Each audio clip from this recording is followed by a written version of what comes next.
मत्ती अध्याय 17।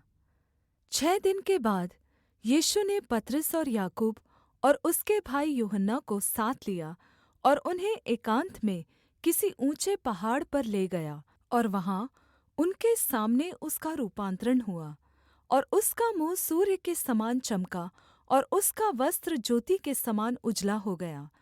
और मूसा और एलिय्याह उसके साथ बातें करते हुए उन्हें दिखाई दिए। इस पर पतरस ने यीशु से कहा, हे प्रभु, हमारा यहाँ रहना अच्छा है।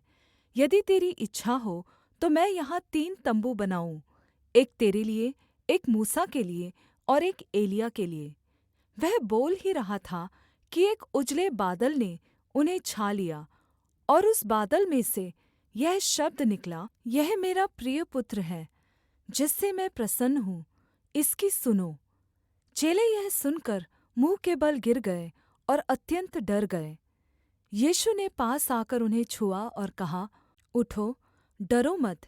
तब उन्होंने अपनी आँखें उठाकर यीशु को छोड़ और किसी को न देखा।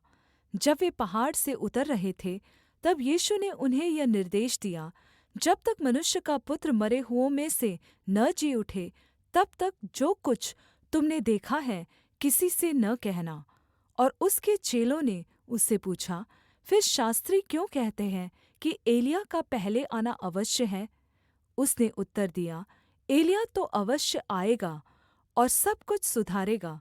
परन्तु मैं तुम से कहता हूँ कि एलिय्याह आ चुका और उन्होंने उसे नहीं पहचाना, परन्तु जैसा चाहा वैसा ही उसके साथ किया। इसी प्रकार से मनुष्य का पुत्र भी उनके हाथ से दुःख उठाएगा। तब चेलों ने समझा कि उसने हमसे यूहन्ना बपतिस्मा देनेवाले के विषय में कहा है। जब वे भीड़ के पास पहुँचे, तो एक मनुष्य उसके पास आया और घुटने टेक कर कहने लगा, हे प्रभु, मेरे पुत्र पर दया कर, क्योंकि उसको मिर्गी आती है और वह बहुत दुःख उठाता है और बार-बार आग में और बार-बार पानी में गिर पड़ता है। और मैं उसको तेरे चेलों के पास लाया था, पर वे उसे अच्छा नहीं कर सके। यीशु ने उत्तर दिया, हे अविश्वासी और हठीले लोगों, मैं कब तक तुम्हारे साथ रहूँगा? कब तक तुम्हारी सहूँगा? उसे यहाँ मेरे पास लाओ। तब यीशु ने उसे डाँटा और दुष्ट आत्मा उसमें से निकला और लड़का उसी समय अच्छा हो गया।